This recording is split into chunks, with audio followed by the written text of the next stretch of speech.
Doomsday की बात हो ही रही है तो कॉमिक बुक फैंस के लिए बड़ी खबर है क्योंकि डूम क्वेस्ट नाम की एक नई कॉमिक बुक सीरीज स्टार्ट होने वाली है जिसका कवर आप स्क्रीन पे देख रहे हो। और ये इंपॉर्टेंट इसलिए है क्योंकि जनरली मूवी के रिलीज के आसपास कुछ भी आता है तो उसमें कोई ना कोई इंस्पिरेशन कोई ना कोई नया डिटेल्स मूवी से रिलेटेड भी होता है। और इस कॉमिक बुक में डॉक्टर डूम जो है वो टाइम और स्पेस में ट्रैवल करेगा हिस्ट्री को रीराइट करने के लिए। तो मे बी मूवी में भी ऐसा ही कुछ हो। चलो अब आगे बढ़ते एक बहुत ही इंटरेस्टिंग खबर पर। I am sure pirates of the Caribbean franchise के बहुत सारे फैंस होंगे भाई, ऑब्वियसली इतनी बड़ी कल्ट फॉलोइंग है इसकी। तो यहीं पर इस फ्रेंचाइज तो कह सकते हो कि स्पाइडरमैन ब्रांड न्यू डे में एक्समैन की जो मूवी आने वाली है म्यूटेंट सागा में उसको सेटअप करेगी। वैसे जिन्होंने वंडरमैन की सीरीज अभी रिसेंटली देखी है वो समझ सकते हैं कि भाई डिपार्टमेंट ऑफ डैमेज कंट्रोल कर क्या रहे हैं और वो कैसे एंटी सुपर हीरो हो सकते हैं। इसके बाद विंसेंट डिओनोफ्रियो से पूछा गया कि कब वो स्पाइडरमैन की मूवीज में दिखेंगे, कब उनका कैरेक्टर स्पाइडरमैन के साथ स्क्रीन शेयर करेगा। और इस पर उन्होंने क्लियरली बोल दिया है कि भाई राइट्स का चक्कर है, राइट्स जब तक अलाउ नहीं करते, मतलब सोनी और डिज्नी के बीच में उनके कैरेक्टर को लेकर जब कोई नई डील नहीं होती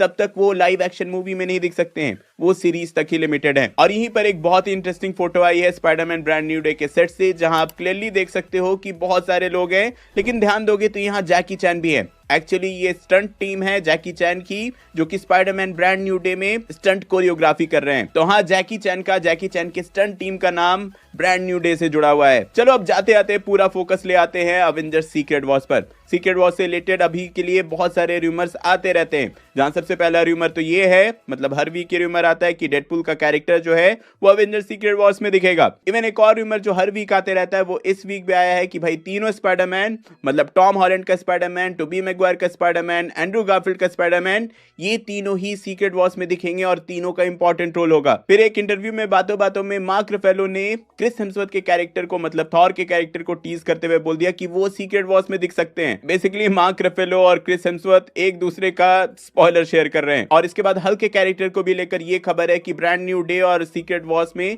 हल्क का जो वर्जन होगा वो सबसे डेडली वर्जन होने वाला है। इन सिंपल वर्ड्स ऐसा समझो कि हल्क का character Spiderman brand new day में तो दिखेगा ही, और उसके बाद सीक्रेट वॉर्स और डूम्सडे में दिखने के स्ट्रॉन्ग रूमर्स हैं। और अभी रिसेंटली सबसे बड़ी खबर ये आई है कि भाई बहुत ही मेजर प्रोडक्शन चेंज किया गया है अवेंजर्स सीक्रेट वॉर्स से रिलेटेड। और रूमर्स की माने तो प्रोडक्शन चेंज इसलिए किया गया है क्योंकि सीक्रेट वॉर्स को 2 पार्ट में स्प्लिट किया जाने वाला है। मतलब अवेंजर्स सीक्रेट वॉर्स एक पार्ट में नहीं आएगी, सीक्रेट वॉर्स पार्ट 1 और पार्ट 2 बनेगा, अगर ये रूमर्स सही निकले तो। और बहुत दिनों से ये रूमर्स आ रहे थे कि केविन फाइगी अपना पोजीशन मार्वल स्टूडियोज में छोड़ने वाले हैं। तो इन्हीं सारे रूमर्स को साइड करते हुए सबसे रिसेंट खबर ये आई है कि केविन फाइगी मार्वल स्टूडियोज बिल्कुल नहीं छोड़ने वाले हैं। वो Avengers doomsday, Avengers secret Wars के बाद एक्समैन फ्रेंचाइज को रीलॉन्च करने का ऑलरेडी प्लान कर रहे हैं। ऑलरेडी ये सब प्रोडक्शन में चल रहा है। तो हाँ, सीक्रेट वॉर्स के बाद म्यूटेंट सागा में भी केविन फाइगी इन्वॉल्व रहेंगे। तो हाँ